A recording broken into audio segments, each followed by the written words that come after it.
I'm with Rabbi Rabbi Grossman, the Rav of Migdal Ha'emek, the founder of Migdal Or, and this is another project that came to me, unbelievable project, through a long series of projects, and each person that I'm meeting is just more incredible than the next. And here we are, Project Inspire. It's all about Avos Yisrael. It's all about people who love Klal Yisrael. It's all about people who they give their whole lives for Klal Yisrael. And when I met Rabbi Grossman, I knew this is a person that probably more than, I don't want to say more than anyone, but the top percentile of people who've given their whole lives to Klal Yisrael. And it all started back after the 6-Day War. In essence, what happened was that Kadosh Baruch Hu saved Klal Yisrael from a catastrophe. The whole world thought that the country was going to be destroyed. A lot of people in Eretz Yisrael thought that. It was really a terrible time for Klal Yisrael. But it was a tremendous miracle. And Klal Yisrael won the war. And at that time, Rabbi Dovid Grossman was a young man. And he went to the Kaisel Amaravi. And he stood by the Kaisel. And he said, Rebbeinu Shalaylam, I have such a karas hatov. You saved Klal Yisrael. You saved Eretz Yisrael. What could I do for Klal Yisrael? And he said, I want to give a year of my life to Klal Yisrael. I'm going to go somewhere. I'm going to give a year. Pasha Avos Yisrael, a love for Klal Yisrael. I want to go and I want to give it myself for a year. And that was the promise he made, standing at the Kaisel Marav, at the Western Wall. Rabbi Dovid, a young man, young rabbi, went and he gave this promise to HaKadosh Baruch Hu. And he went to his Rebbe, the Lelev Rebbe. Rabbi Dovid, what happened? Makara, what happened when you went to the Lelev Rebbe and you asked him, Sha'altoto, you asked him, where should I go? What happened then? The Rebbe says, Itche Dovid, my name is Yitzchak Dovid. He used to call me Itche Dovid. Itche Dovid. Maybe you will go and take a look what we can do in Migdal Ha'emek. I never hear Migdal Ha'emek in my life. I grew up in Yerushalayim. I go out from his room, I ask people, Migdal Ha'emek is the worst place. In this time it was the worst place, crime and drugs. Can't believe what happened then. But the Rebbe says, I decided to go. So the Rebbe says that he should go to Migdal Ha'emek, and he decides to go, and he goes home and he says to his wife, and his wife says, listen, don't worry, don't get all nervous, you'll go there, you'll see what the Rebbe says, and then we'll decide. Now his wife grew up in a house of Rebbe. When the Rebbe says you go, they were Chabad from the house, and the Rebbe says you go, you go. So it took him the better part of a day to get there. He had to travel bus after bus after bus, and he finally gets to Migdal Ha'emek, and it's like this nothing of a town, but full of crime. And he gets off, and now he comes into this place. The Rebbe sent him, and the question is, where are all the Jews? Where are all the Bachurim? Where's the Torah? And he walks in, and this is the funny part. This is where it all starts. And he says to this guy, he meets on the street, and he says to him, excuse me, where's the yeshiva? Right? Amarta la Bachor, where's the yeshiva? I come from Meir Sha'arim. Every building is a yeshiva, everything is a kollel. I come there, I ask, who is the yeshiva? What yeshiva? Talmud Torah, what? Who can I find the youngsters? They say in the disco. Disco? I never hear disco in my life. In Meir Sharim, you don't know what disco. I hear disco, maybe I think, maybe it's a yeshiva called disco. I go to the yeshiva disco, I go in, I see Purim in the middle of the night. People dancing, girls, boys, they see me, they can't believe. A rabbi with beard in Paris comes. What did they say to the rabbi when they saw the rabbi? What did they say to you? In the beginning, they're thinking maybe somebody died. I look for minyan, for Kaddish. But they say to me, what are you doing here? I say, I think to come to live here. You crazy? You live in Yerushalayim, come here. Yeah, you my brothers. You a Jew. Let's live together. Let's do together. And from this first minute, it became like a magnet between me and the youngsters. And I used to go every night into the disco. I have my kone, and they used to come and speak and ask. Then my home became a disco. They comes to my home. Then Shabbat became all in Shabbos night and Friday night. And I became very, very involved in this youngster. Then somebody tell me, my brother is in jail. I say, your brother is my brother. Let's go visit your brother. I come to the jail, Shata, going first time in my life. A jail, 400 youngsters, Moshe, Yaakov, Yitzchak. I go to the head from the jail and say, let me make a program from rehabilitation through Torah. So you have a program How many years is this program of rehabilitation in the jails in Eretz Yisrael? How many years is that? Right now, when I sit with you, we have more than 1,000 prisoners. Right now, in all prisons that sit and learning Torah. This program is going from 1973 till today. And how many people went through the whole program, would you say? Hundreds. And they became Balei Tshuva. Last month was a big what you call a convention from the police and the system from the jails. The ad from the jail says, the ad from the program from all jails in Israel, prisons, it says that the best program is the program that we have from Torah. Right. Because 70-80% don't go back to jail. But the most important is the end. Then I decided, instead to go to the jails, not instead, but more important, but you're going to the jails in the streets, in the disco, let's take the boys and the girls before they go to jail, before they go to crime, make them a home. And we started Migdal Or in 1972 with 18 boys. Today we have more than 20,000 graduates. Unbelievable. I also wanted to talk about the crazy story that happened when the Rav was the Rav in Migdal HaEmek and on Rosh Hashanah, because this was an unbelievable story. The Rav is in Shul on Rosh Hashanah and he gets tapped on the shoulder and he turns around. What does he see? Tzvi Eldaradi, the mayor of Migdal HaEmek, is standing there. Tzvi Eldaradi is a real character. We're not getting into that, but he's tapping the Rav on the shoulder on Rosh Hashanah morning, and he says, "We have a situation over here, code red, and we need the rabbi to come and put it out because if not, it's going to be a massacre." Now, what happened? What happened was, so the Rav says to him, "What happened last night?" He said, "Last night there was a party in the Sachnut in the city for the new Russian immigrants who came to Migdal HaEmek, and what happened was a Moroccan boy passed by." And he heard the singing, he heard the music here. He wanted to be in the party. And he came inside. And the Russians said, "Get out."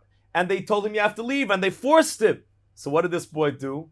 He took a bottle and he smashed it down on a chair. And he broke the bottle. And then he killed one of the Russians. That's what happened. That's the background of what happened that night, on Rosh Hashanah night in Migdal HaEmek. So what happened? I don't know the whole story. In the system here, that right now the old Russians make a demonstration.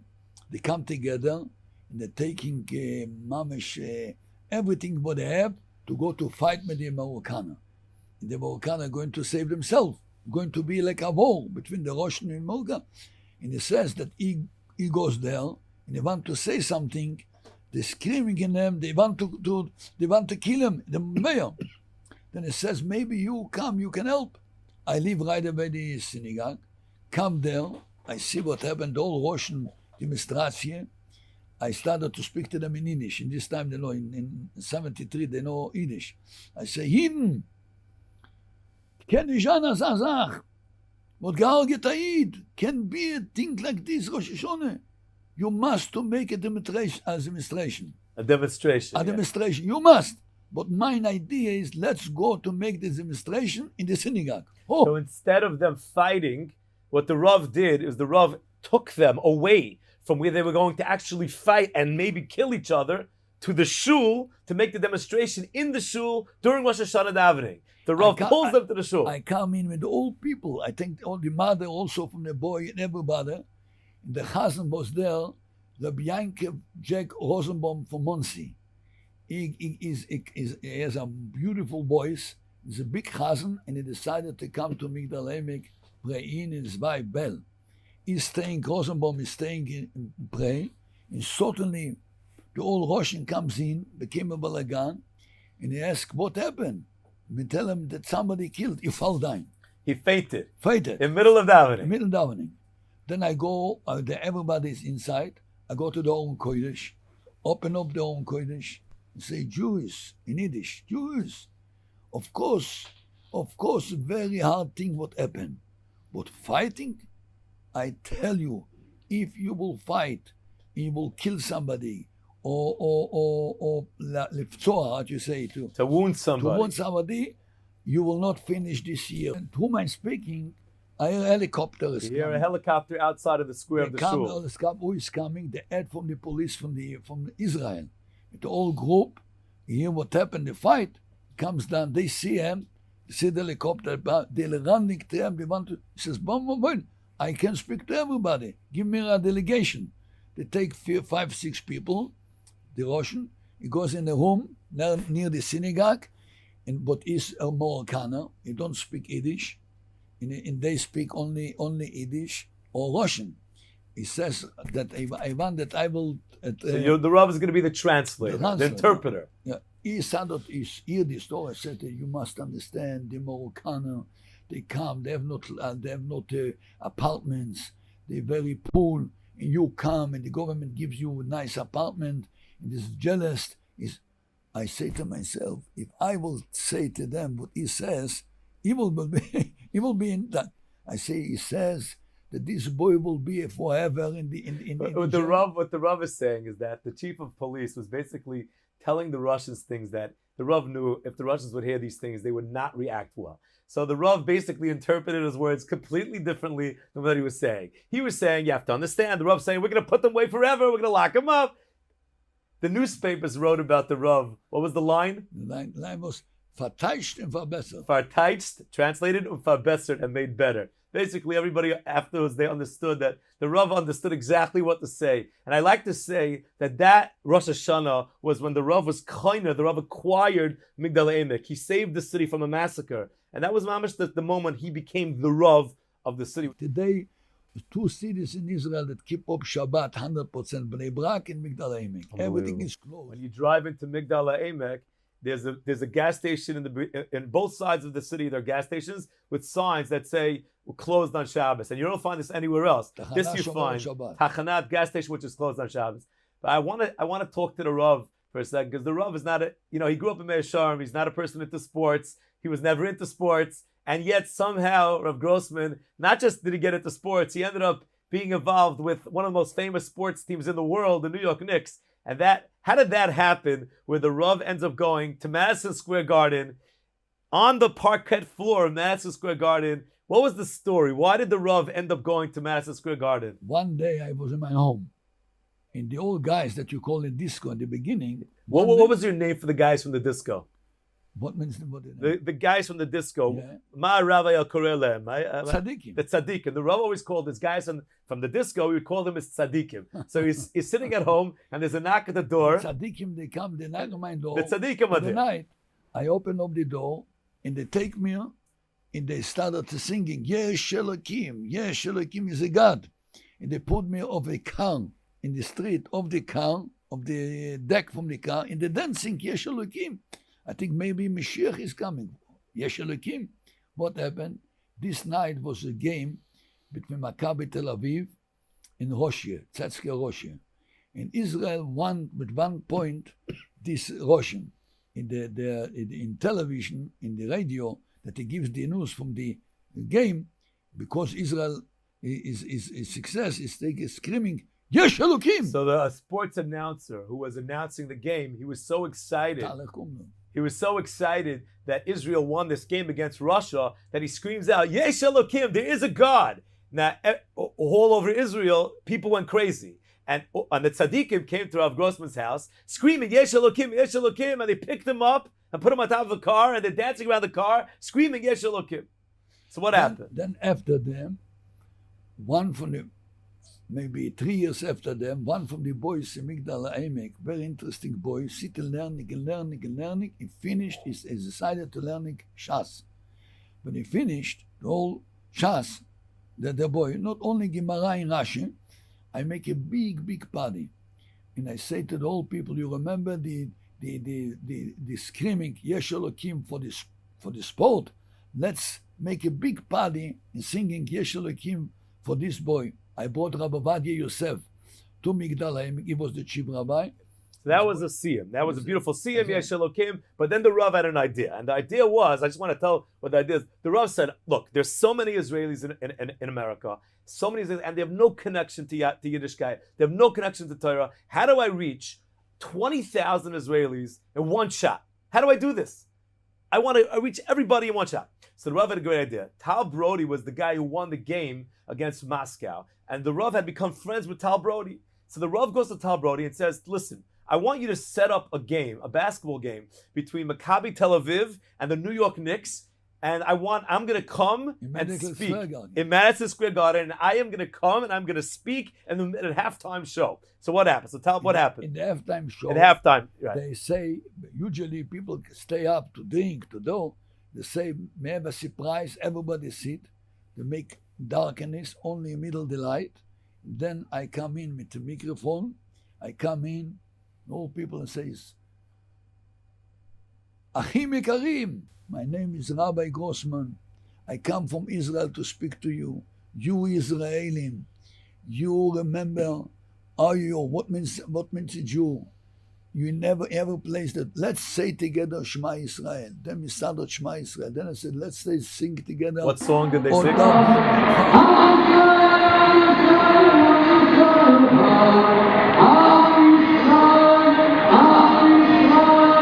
all sang together.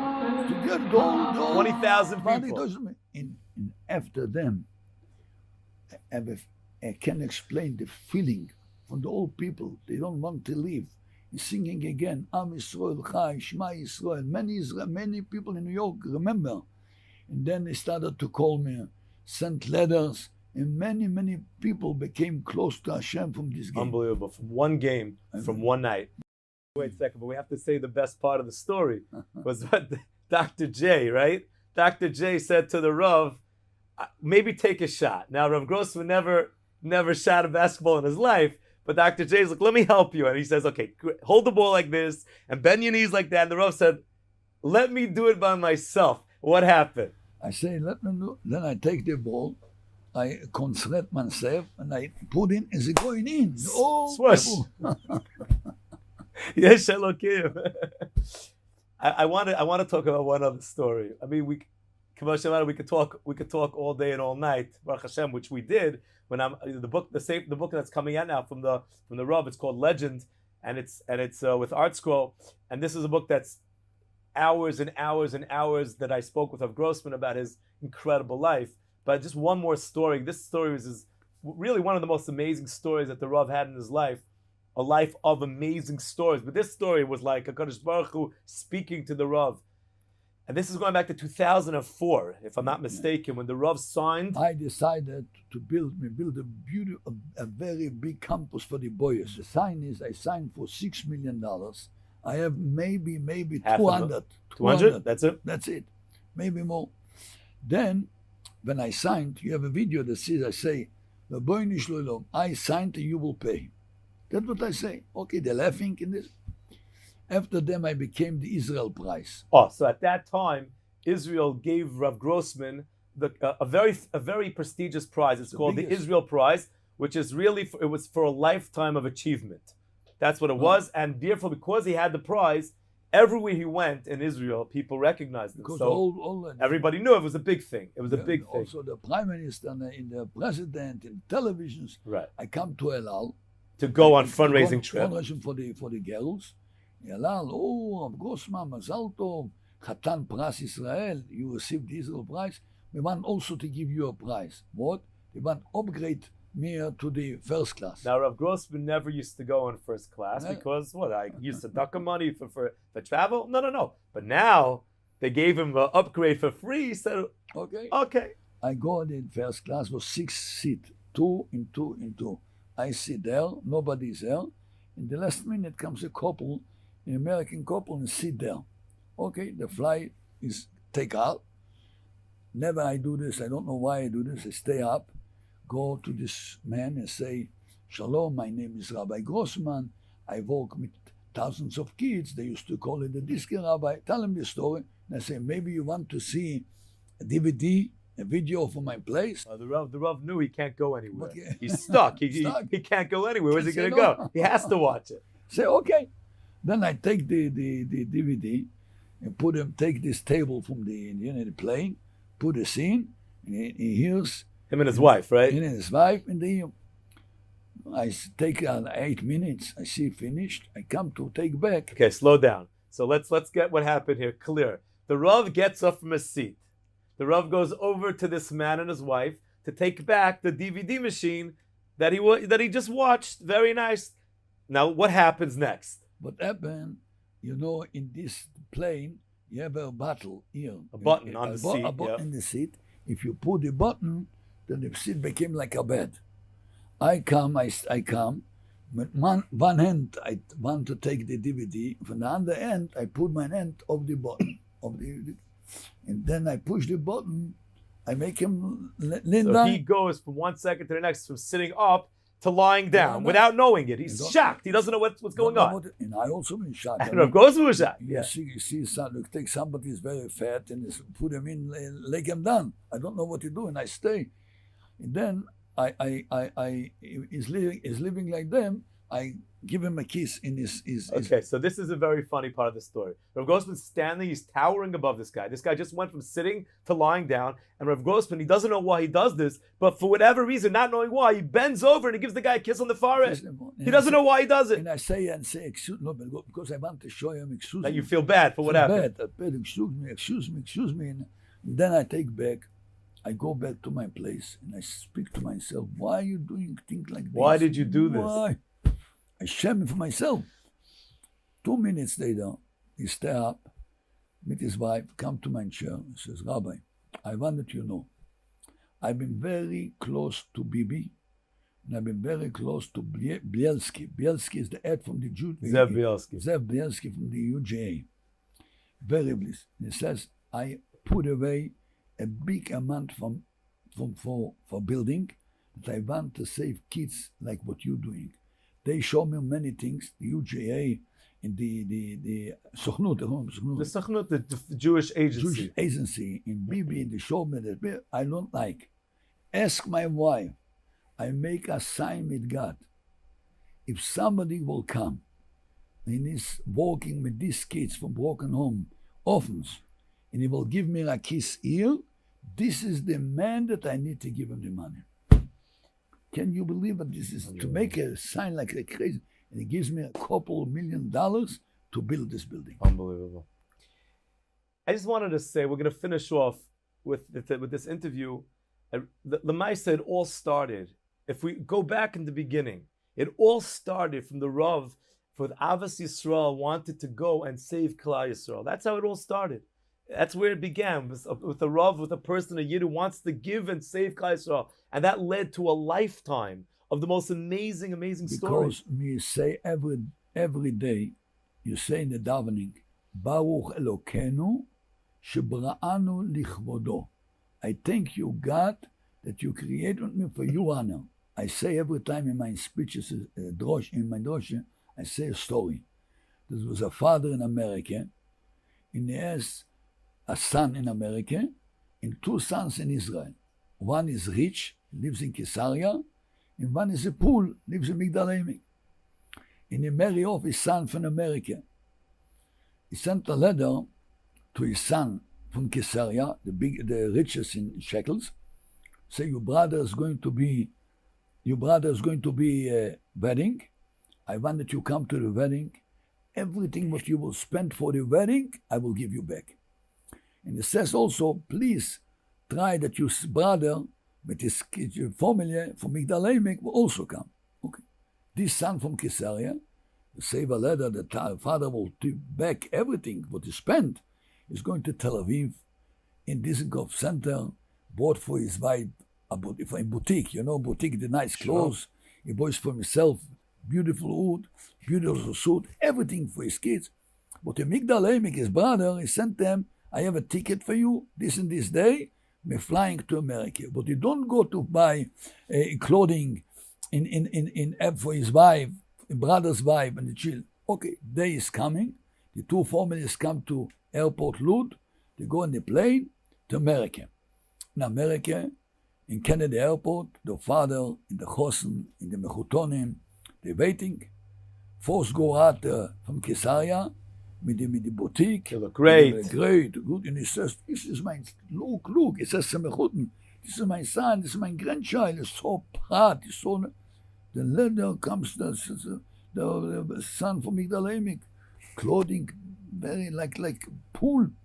He became ashamed. What can he do? Okay, day after, he take him to 13th Avenue in Borough Park, bought him clothing, finished.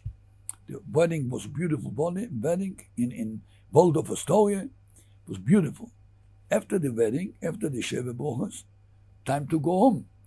This son from Caesarea waiting the father to give him the back for his Where's spend. the money? Show me the money. So I sit on, he go to his father, Father, you know how much cost me the whole boutique, the whole clothing and everything. The father says, you're a big boy. You will work a little harder. You will pay back. He says, I have an overdraft in bank. You will pay back. Father, but you promise me that everything what I will spend, you will give me back. I promise you. I have the letter. Okay, let's show me the letter. Let's take the letter. So let's read together. Everything what you will spend for mine honor, I will give you back. He says to his son, if you will think of mine honor, you will try that your brother and his wife and the child also have beautiful clothing. What you spend is for you honor.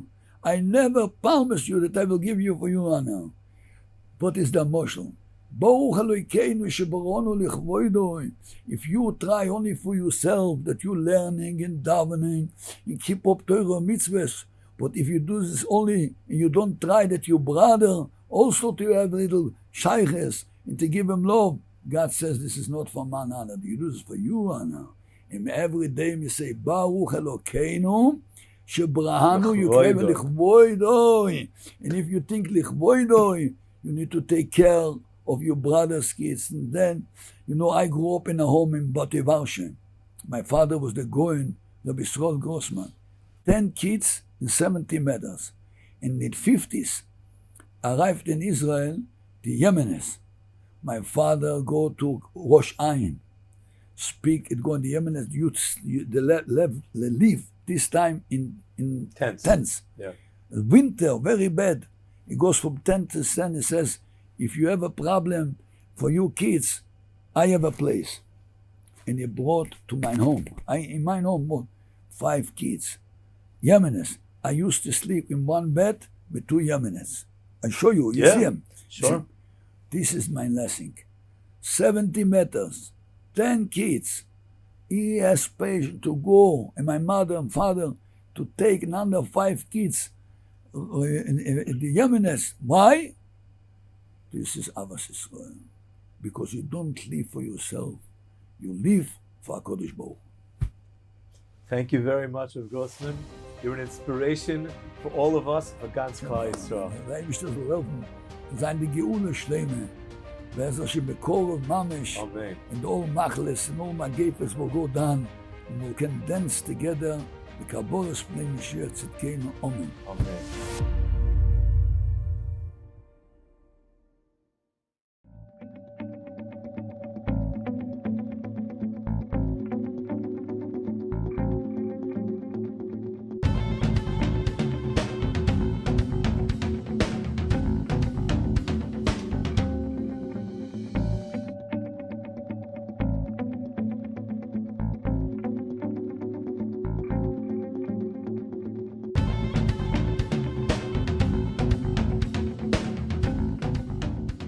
Hi guys, my name is Steve Gar. A huge shout out to Project Inspire. Guys, thank you for bringing this together. The staff, the educators, the leadership of Project Inspire are dedicated, bringing Jews from all over the world together to bring them to the land of Israel, to show them the special, the holiness, the beauty that exists over here. So you guys do amazing work, and I want to say thank you for giving me this incredible opportunity. It's a privilege that I get to show you guys one of the most amazing places in Israel. My name is Steve Gar again. I live here in the Gush Etzion, which is just north of us where we're standing right now. I made Aliyah from South Africa. I serve on an elite counter-terrorism unit. I'm the first response to a terrorist attack that happens in the area. I'll also help run a special needs yeshiva. This allows young men and women come to learn in Israel for their year away. They come to learn, but they have special needs, Down syndrome, autism, and we give them that opportunity. The third thing I do, which I'm absolutely passionate about, is I love showing people around Israel, showing them our history, showing what it's all about. So I'm honored that Project Inspire has chosen me. I want to give a big shout out to David Sussman, his team production is putting this production together. So David, thanks for making this happen. It's awesome working with such a professional. Guys, what we're doing over here is going to explore the holy city of Hebron. There are 4 holy cities in Israel, Jerusalem being number 1. Number 2 is the city behind us. This is the city of the patriarchs, in Hebrew, Hebron. The root of the word Hebron is chaver, which means friendship. But you know that it's much deeper, the word chaver. Where does that come from? From the word in Hebrew that says chirbur. What is chibur? It's a connection. When you connect to someone, that's how you build a friendship. Do you know that's right behind me in this gorgeous valley? In there is the ancient point where we believe there's a direct connection between heaven and earth. Guys, this is incredible. Our sages teach us in the oral tradition that heaven actually touches earth at that very spot. If you look in the center of those walls, it looks a little bit like a castle. That is the tomb of the matriarchs and the patriarchs. We believe that's a direct line between that spot on earth to the Garden of Eden, to Gan Eden. Unbelievable to be able to explore this area, to see the history, both modern history and ancient history that happened over here. The trials, the tribulations, what we have are the massacres. But I want to take you through this tour and how we're going to explore different neighborhoods over here. Different stories, personal stories of people who have lived here in ancient and both in modern times. This is an exciting tour, and I'm so excited that you guys have got this opportunity to be with me, to really connect on a deep level to this place. Because that's what it is about. Hebron is about chibur, is about connection. The connection between the Jewish people and the land of Israel, the connection between us and the Almighty, the connection between each other. And I think this is an unbelievable opportunity that we get to connect to such a special place. So Project Inspire, thank you for making this happen. Join me on this awesome tour of this city of the matriarchs and the patriarchs. Abraham lost his wife at the age of 127. Sarah passed away. Abraham, looking for a burial spot, came to this, what was a field. Guys, forget the rocks, the stones, the brick structures. This was a field belonging to Ephron. Ephron, seeing that a leader, a world leader, Abraham, had lost his wife, said, you can take this cave to bury your wife for free. Abraham said, no, I will not take it for a gift. And then Ephron said, if you want to pay for it, he told him 400 silver coins, which was way above the market price. Abraham, the first Jew, did not haggle. What was the reason? Why wouldn't he take it as a gift? Why wouldn't he take it or try and get the price down if it was too expensive? Abraham knew that this place would be disputed. He didn't want a gift. He wanted to pay the full value so that one day this would never come into any dispute, that this belongs to his family.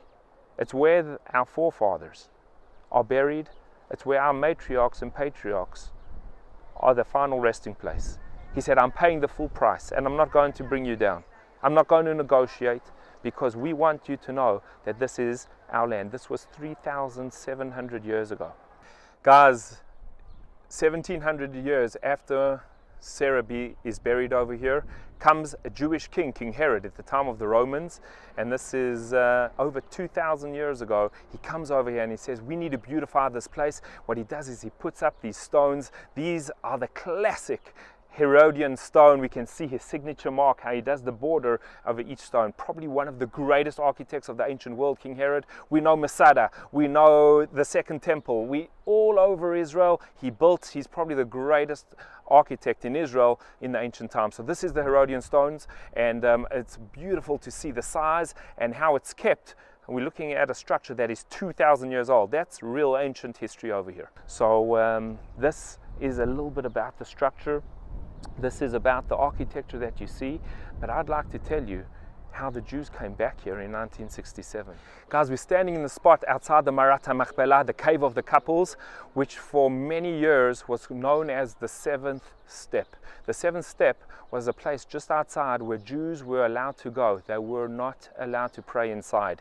And this all changed in 1967. We have the chief rabbi, Rav Goren, who drives his vehicle by himself, wanting to be one of the first soldiers to enter, to blow the shofar as the Israeli army enter Hebron. He drives in and he finds he's alone. He sees the Arabs are starting to surrender, and this is where Rav Goren comes. He finds his way to go to the door, the entrance just behind us at the Marat HaMachpelah, but it's locked. He uses his Uzi to try and shoot it open, doesn't work. He pulls it with his car and eventually makes it in to be the first Jew in 700 years to pray inside the spot. What a feeling. And that's the chief rabbi of the Israeli army, Rav Shlomo Goren, the highest ranking religious officer who came over here in 1967. You know, when ministers came to visit afterwards, they knew about how a Jew was disgraced by that seventh step where I'm standing over here, and a Jew wasn't allowed to walk in to the place of their forefathers and their foremothers proudly with their head held up high. And this was all changed. You know, one of our ministers, Rechavam Ze'evi, his name's Gandhi, when he came to visit, he brought with him a sledgehammer, and he said, before I go in to pray to the Almighty, I'm going to destroy that which disgraced the Jew. A Jew now is in Hebron. A Jew now is have come back to their original heritage, to their birthplace. So he came over here with a sledgehammer, smashing that seventh step, and this is the place where I pray, actually, because I'm a Kohen, a priest, and priests are not allowed to go inside a burial site. So for me, this is the closest I can actually go. But the Jewish people now are able to go inside and not be afraid to really connect to their heritage, to their birthright, and be able to pray in one of the best places on earth and connect to the Almighty. Guys, we're standing in the ancient cemetery here in Hebron. This is the ancient Jewish cemetery that we can see dates back to the 1300s. 1290 was where we can actually find a written source for the cemetery. The graves over here go back many, many years. Famous rabbis, the Reshit Chochmah, the Stech Chemed, the Re'im, all are buried over here. These are really incredible giants and brilliant rabbis that lived in Hebron and had the merit to be buried over here. Unfortunately, in 1929, this cemetery was taken over by the Arabs and was destroyed in the massacre. The last time it was used was to bury the Jews that were killed in that massacre. So you can actually see their graves over here. And then it wasn't used. And it's then we have a young family, the Nachshon family, Sarah Nachshon, a powerful woman who brings her 3 children, brings 7 families, and they come back here in 1968 after the 6-Day War. It's over here that they are able to have more children, and in 1975 they have Avraham Yedidia. Do you know, their idea was to take this young boy and to circumcise him inside the Marat HaMachpelah. This was the burial spot for the matriarchs and patriarchs. It was not allowed to do circumcision there because that burial site is shared with Muslims and Jews. According to Islam, wine is forbidden. So to show not to offend, we do not bring wine into the burial spot, and that meant we cannot do circumcision there. But Sarah said, I am determined. I want my son to have his Brit Milah. We give circumcision 8 days after a young boy is born, and she did it. You know, her husband packed a bag because he knew he was probably going to be arrested for doing such a criminal act. And what happened is that she was able to have and circumcise her son in the Marat HaMachpelah. Guys, you should know that they gave him the special name Avraham Yedidia, which means Abraham, our beloved. After the Abraham, our patriarch. Unfortunately, it's a sad story. At 6 months old, Abraham Yedidia died of sudden infant death syndrome. And it was then that Sarah understood there was a calling. What she wanted to do, she said, I want to bury my son, although forbidden against Israeli law to bury and to use this synagogue, this cemetery. She said, I want to bring my son back over here. She drove, but the soldiers didn't let her through. She said, I'll go on foot. Wrapped in a prayer shawl, she carried the infant, 6 months old, up from the Tel Rumeida. and she encountered a soldier, an officer, who broke down when he saw a grieving mother, said, "It's too far, jump in my car." They drove, and he actually helped bury and dig the grave for this 6-month-old infant, Avraham Yedidia. Guys, it was because that Sarah had this presence of mind that she said, "I want to come back over here. I want to reignite. There must be a reason that God gave me this precious kid who's irreplaceable." If you don't mind, I'd love to read you a little excerpt that comes from the speech that Sarah Nachshon gave at her young little baby's funeral that happened right over here in the cemetery. "I, Sarah, am holding my dead baby, Avraham, in my arms, and just as Avraham, our father, came to Hebron to bury his Sarah, so too I, Sarah, have come here to bury my Abraham. At this moment, I know why God gave me this irreplaceable gift. For only 6 months, He wanted me to reopen the ancient Jewish cemetery of Hebron." We're going to see the grave, and I want you to know it's because of her courage, because of her determination, that this ancient cemetery is now used by Jews to this day. Okay guys, follow me as we go to our next spot. As you can see just in the distance over there, I'm pointing at an Israeli flag. That is called the Tel Rumeida. That's the highest Jewish little neighborhood here in Hebron. We're going to have a beautiful view up there and discuss a little bit of this area. Follow me as we go to the Tel Rumeida.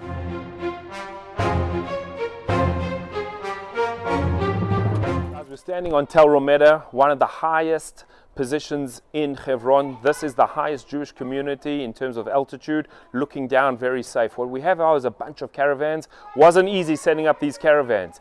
Every inch of land over here was very difficult to acquire. In fact, unfortunately, if I can take you to 1998, there was a terrorist attack that happened over here. A famous rabbi, Rabbi Shlomo Ra'anan, the grandson of the first chief rabbi of Israel, Rav Avraham Cohen Cook. He was his grandson and a tremendous Torah scholar, and he was living up here in a caravan with his wife. A terrorist broke into his caravan, stabbed Rav Ra'anan. Thank God, the Rebbitzin, his wife, was able to escape through the window. It was then that the Arab set alight the caravan with a Molotov cocktail, and Rav Ra'anan was killed. He was a very famous man, as I said, a grandson of the chief rabbi, of the first chief rabbi of Israel, and many dignitaries came to the Shiva, the 7-day mourning period, where we console the mourners. And the Prime Minister at that time was Bibi Netanyahu. He came in and he saw the mourning widow and said, "Money can't really help, but your husband gave such a tremendous contribution to the nation of Israel. He's learning Torah, he's coming to live over here. I want to give you this check." And he handed her an envelope. The Rebbitzin opened the envelope, and in front of the Prime Minister, this widow tore up the check. She said, "We don't need money. You see, we fought for every inch of land over here. Every inch of land. It wasn't easy putting up these caravans. Do you know that the government at some stage gave a 24-hour grace period? It said, build whatever you want."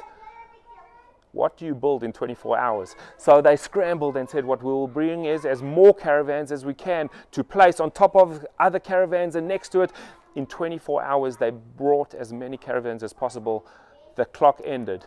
One caravan was on a crane in the middle air. This opened up a Supreme Court case, where the Supreme Court, the judges had to decide whether the caravan hanging in the air was allowed to be placed over here, or because it hadn't been placed yet, were removed from this area.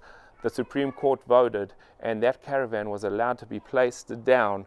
They said as long as it was in the air, it was on its way down, even though the 24 hours had expired. Do you see how everything over here is a struggle?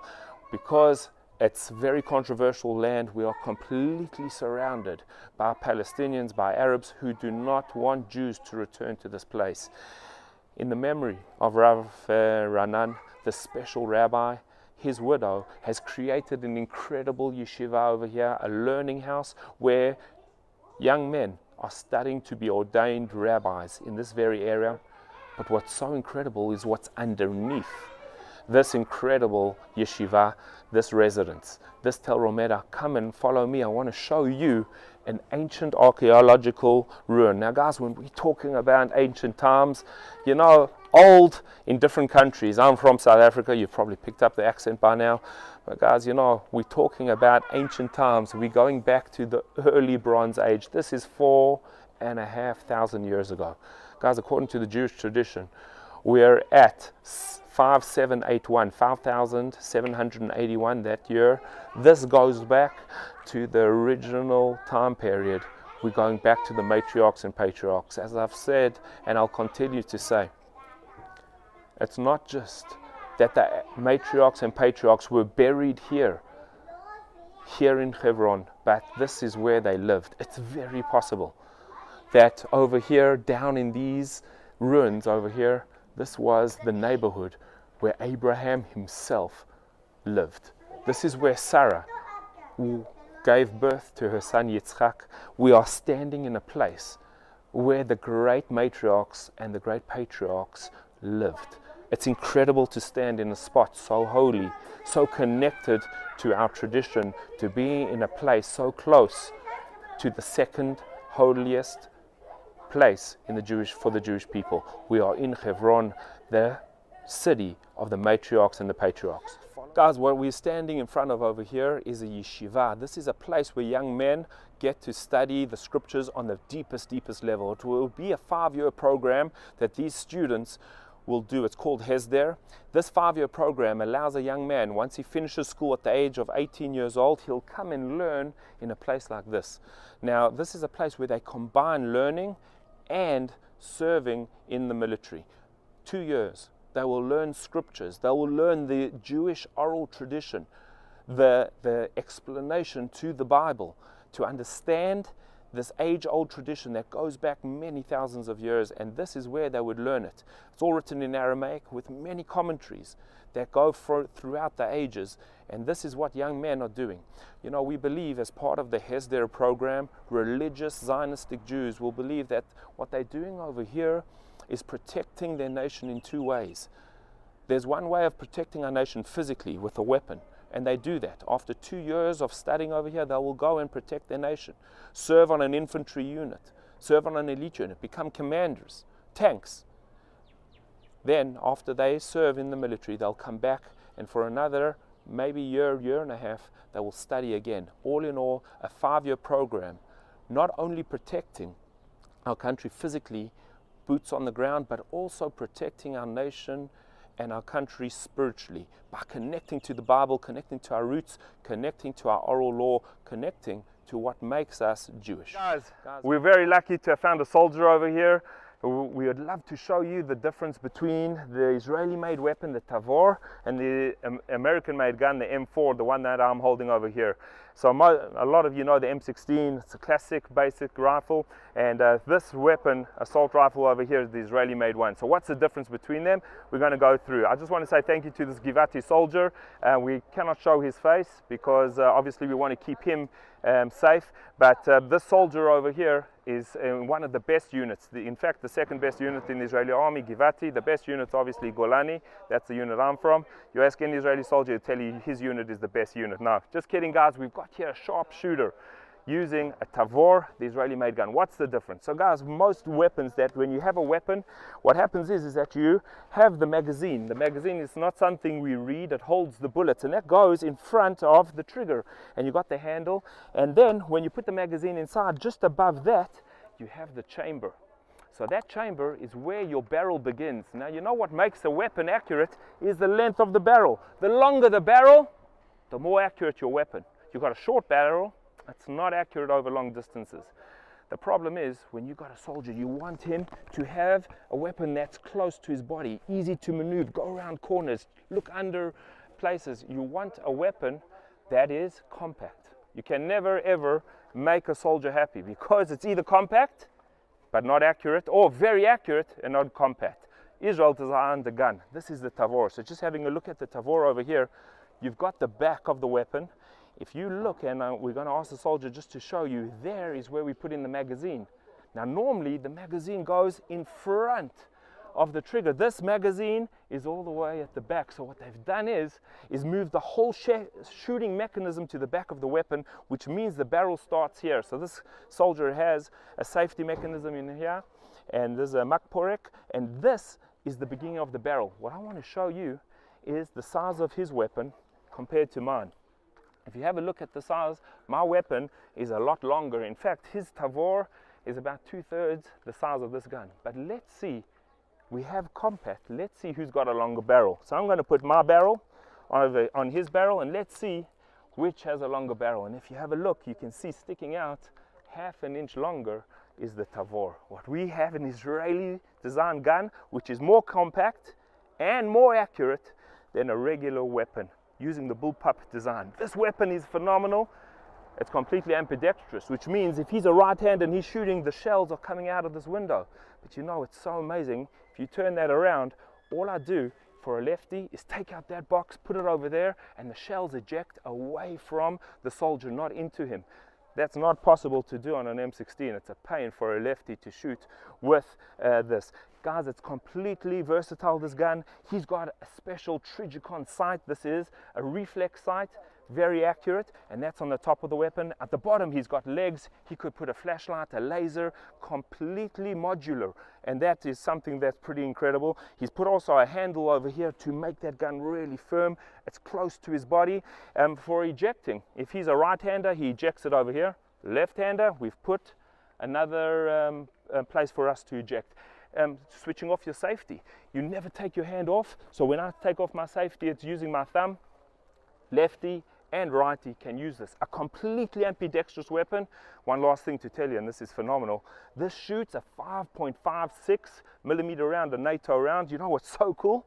If you want to change this, you can take out this barrel, change the shooting mechanism, and you can put a 9 millimeter shooting mechanism with the barrel. So you can change it and modify the gun to suit the different needs. So this is Israeli gun. From Har Tavor, there was a great battle over there. The battle with Devorah, the prophetess. We had an incredible soldier. She wasn't big and tough, but she beat those Philistines, the Plishtim. How did she beat them? Not because of muscle, but because of using our brain. The greatest weapon an Israeli soldier has, and our friend from Ashkelon will tell you this, the greatest weapon we have is our brain. We made a clever weapon over here, and that's what makes a soldier good, is that when we sharpen this weapon, because that's the most important thing. I want to thank you for helping us, showing us, and letting everyone see the difference between an Israeli-made gun, the Tavor, and an American one. Hi guys, we are now standing outside the Beit Hadassah hospital. It didn't have that name originally. Originally in 1893, this hospital was made by the famous Baghdadi Jewish family. They brought in the money to make this hospital. This was a hospital that served for Jews and Arabs alike. There were Jewish and Arab doctors, nurses. There were patients that were served the Jewish and Arab communities. We shared hospitals together. This was life over here. 1909.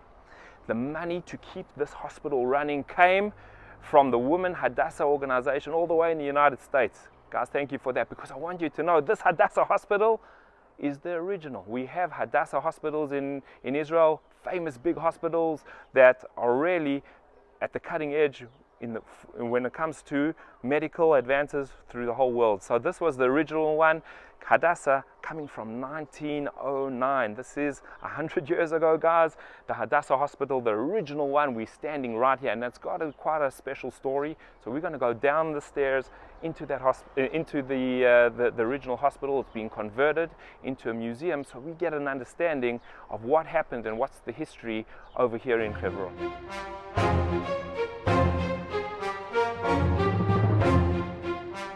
Guys, we're in the Beit Hadassah hospital over here, converted into a museum. This museum has different chambers, each chamber focusing on a different period in the history of Hebron. I want to focus on a very difficult history, the history of the 1929 riots. You can see the difficult pictures behind us. As we said, we had a wonderful relationship between the Jewish and Arab community pre-1929. What we have is British-controlled Israel. The British are in control over here, and under British rule, Jews and Arabs get on fantastically. In fact, in this hospital, we have Jews and Arabs being patients, being doctors, medical staff, nurses. There were Arab doctors who looked after Jewish patients and vice versa. Guys, there was a great relationship. This all changed in the 1929 riots, brutally turning on each other. These were communities that got on, gave each other livelihoods, were friends, looked after each other's children. What we see over here is not friendship. Unfortunately, this hospital, which I really believe was a symbol of coexistence, of tolerance, of looking out for one another, to see how two main religions, Muslim and Judaism, can really coexist together. That all ended in 1929. The beautiful Avraham Avinu Synagogue was completely destroyed. When we're looking at the blood pouring down the steps, this is Jewish blood. Jews were mutilated. There were 435 Jews that we were able to evacuate, but the devastation, to see a beautiful holy Torah scroll torn and ripped, to see it being burnt, to see the children that became orphans.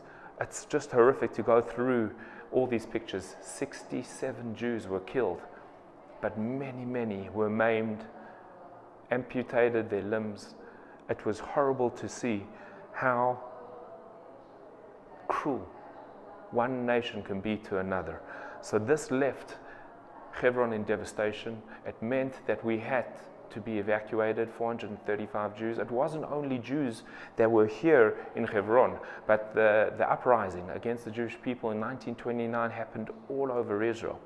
All in all, 133 Jews were massacred in those uprisings, and this was all under the noses of the British.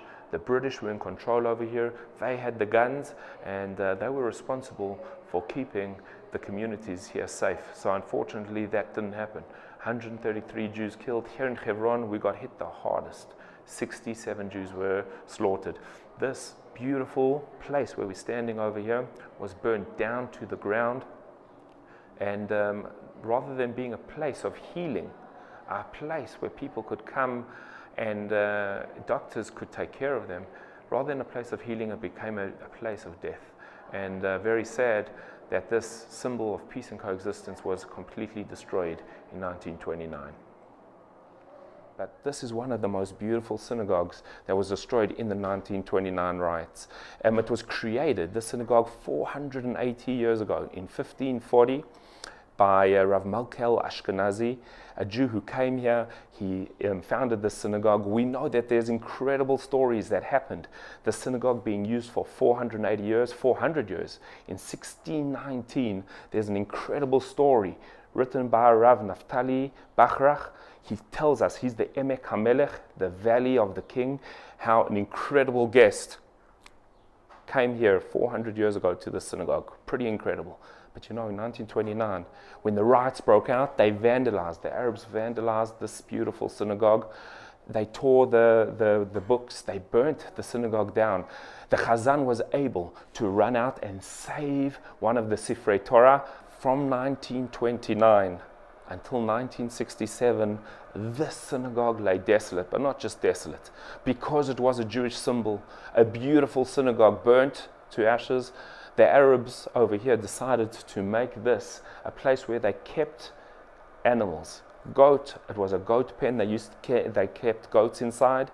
Very soon after that, when it became too disgusting, they made this the public toilet, a holy synagogue, the public toilets of Hebron, of this area. It lay at waste. After becoming public toilets, a garbage dump. People used to throw garbage. And you actually can see there's a dome on the top. We'll see when we're inside. There was so much garbage in this place, they actually threw the garbage through the broken windows on the top of this dome. So when the Jews were able to come back here, we not only restored the actual synagogue. It's not a museum piece. This is used on a daily basis. We pray 3 times a day inside this very synagogue, using that Torah scroll that was saved in the 1929 riots by the cantor of the synagogue. Guys, follow me inside and we'll hear an extraordinary story about a fascinating guest who was inside this very synagogue. Follow me, guys. I want to tell you a story that happened right over here in this synagogue. Was a couple of years after it was built. We're talking about 400 years ago. we have a very special rabbi, the Emek HaMelech, and in fact, behind me is written the entire story in one of his books. He was a Kabbalist, and he wrote that it was Yom Kippur, the holiest day of the Jewish year, here in the second holiest city for the Jewish people. And what happened right over here is that 9 men were waiting for the 10th to start their minyan, to start the quorum where they were going to pray. But alas, all the Jews, for some reason that year, decided that they were going to pray in Jerusalem. So came Yom Kippur in the city of our Avot, the city of our forefathers, our foremothers, the matriarchs and patriarchs. There wasn't going to be a minyan. What would they do? They stood, and the sun was setting. Kol Nidrei is the prayer where we open, and they're holding the Sifrei Torah. The Torah scrolls are in their hands, and they say, what are we going to do? No minyan? How can we not have a minyan on the holiest day? All of a sudden, the door opens, and comes through a door a man with a big grey beard. They've never seen him before. What a miracle. They finally have the 10th men, and they pray the whole of Yom Kippur. Coming the end of Yom Kippur, they drew lots. Who was going to have this guest who helped them make the minyan come and break the fast to eat after Yom Kippur had finished? It fell on the Chazan, a very holy man. The Chazan was able to take the guest, and he said to the guest, after locking up the synagogue, they walked out through the alleyways on the way home. This guest was standing behind him, and as they turned the corner, the Chazan turned around and wasn't able to see. The man disappeared. He was frantic. He didn't know was he kidnapped. The man didn't talk a lot. He just didn't know, he just came to make a minyan and then vanished. He had to break the fast. He had been fasting for 25 hours. After searching, he couldn't find the man anyway. He went home, broke the fast, frantic and afraid that something terrible had happened. He went, sat down on his couch. His wife said, don't worry, it's going to be okay. He fell into a deep sleep. And in that sleep, that old man appeared to him. That man with the big grey beard came up to him and said, stop worrying. Stop looking for me. He said, I don't understand. Who are you? He said, my name is Avraham Avinu, Abraham the Patriarch. Holiest day of the year, there wasn't going to be a minyan. He said, I got permission from the ministering angels to be sent down over here to complete the minyan. I was only allowed to come for the entire Yom Kippur, and I came down and made the minyan. It's incredible to stand in a place where we can actually feel the presence of the great patriarchs and matriarchs that are the foundation, the basis of the Jewish religion. Thank you guys for joining me here. Follow me, and let's go outside. Guys, as we've mentioned before, there are 4 Jewish neighborhoods here inside Hebron. Now, Hebron is predominantly an Arab city. We're talking about 4 Jewish towns, little neighborhoods, not even a town, neighborhood within a massive city. When I say a massive city, we're talking about somewhere between 100 to 150,000 Arabs in this area. Now, I must be honest, I love coming to visit over here. I love being in the city of the matriarchs, of the patriarchs. I love coming to pray at one of the most important places on earth for a Jew to pray, here at the Marat HaMachpelah. But you know what? The only reason I'm able to come here is because of the incredible sacrifice that these Jews living here 24/7, I don't know if I could do it. You know, I've got a beautiful family, thank God. 5 children, a gorgeous wife. I must be honest, I don't know if I could live right here in this neighborhood completely surrounded by possible enemies. But these families that are here do. And they make that sacrifice so that Jews like myself, friends, tour groups, can come over here and enjoy being in the second holiest city of Israel. But it's incredibly challenging, because it was 2001, March, where a young baby, 10 months old, was in her stroller. Her dad, Yitzchak, Isaac Pass, was standing holding the stroller, when a sniper, all the way from across the valley, all the way on that hilltop over there, aimed his weapon. He had a telescopic sight. He put the crosshairs on the young infant and squeezed the trigger. When we investigated, this horrible terrorist attack, we found that this was a well-trained sniper. He knew exactly what he was doing. He aimed at the stroller, at the head of the stroller of Shalhevet Pas. This young infant, baby girl, 10 months old, was killed instantly. You know, that bullet went straight through her skull into the leg of her father Isaac. Isaac was critically wounded. After shooting the baby, the sniper turned the weapon onto the father. The mother was here. Immediately after hearing the gunshots, she ran for her little baby, but found a bullet hole straight through the skull of her little child. It's a very, very sad, very extremely sad story that took place right over here. A tremendous, painful story. But you know, I get a little bit of comfort when I see the type of people who live here, who are willing to sacrifice being over here, maybe being surrounded by so many enemies. Their sacrifice has not gone for nothing. It allows us to be here and to really understand and to connect to our Jewish roots, to understand what this city is all about, to connect to the holiness of the patriarchs and the matriarchs. You know, we have here a memorial. This is a memorial for Shalhevet. You know, Shalhevet actually means a flame, and we can see over here the stroller that Shalhevet was in when the sniper from the hilltop shot her. We can see the baby inside and the flames going upwards. This is the name of Shalhevet. Shalhevet in Hebrew means a fire, a flame. A flame always rises. No matter how much it actually defies gravity, it goes up. These people over here defy being sad, being depressed. They get up like lions. They are a nation that get up like lions. And that's what we have over here. The response to terrorism, the response to pain, the response to a baby being massacred is that we rise up. You know, with these flames actually go up to a window that I'm pointing at. That window over there is actually where there's a very holy man, a scribe, a sofer stam. He's sitting in that very window inside that office, and there he is writing a Torah scroll. We have Jewish law that when you write a Torah scroll, you have to be pure when you write the holy name of God himself. When you write God's name, you have to purify yourself, and that's why sometimes when I'm standing here, I see this holy rabbi, the scribe, come down the stairs right past the spot going into the ritual cleansing bath. This is a mikveh.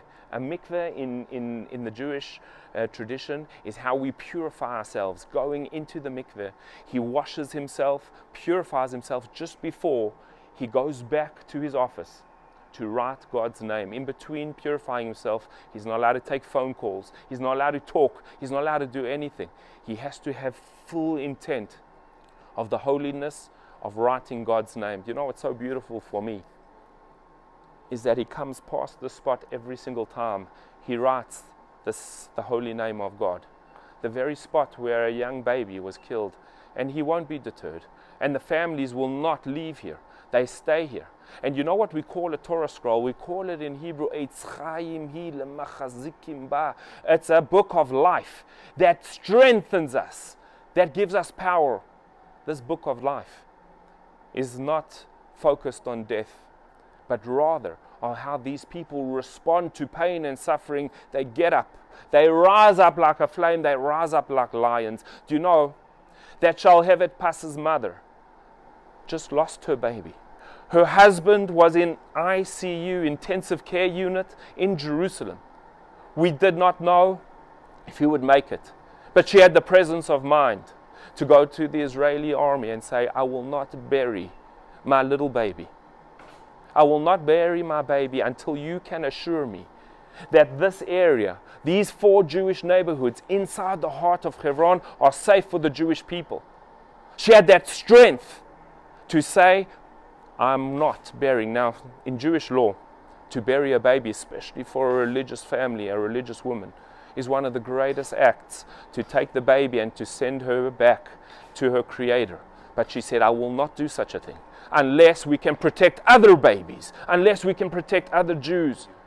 In that very spot where a Palestinian sniper put the crosshairs on an infant there in an Israeli army base.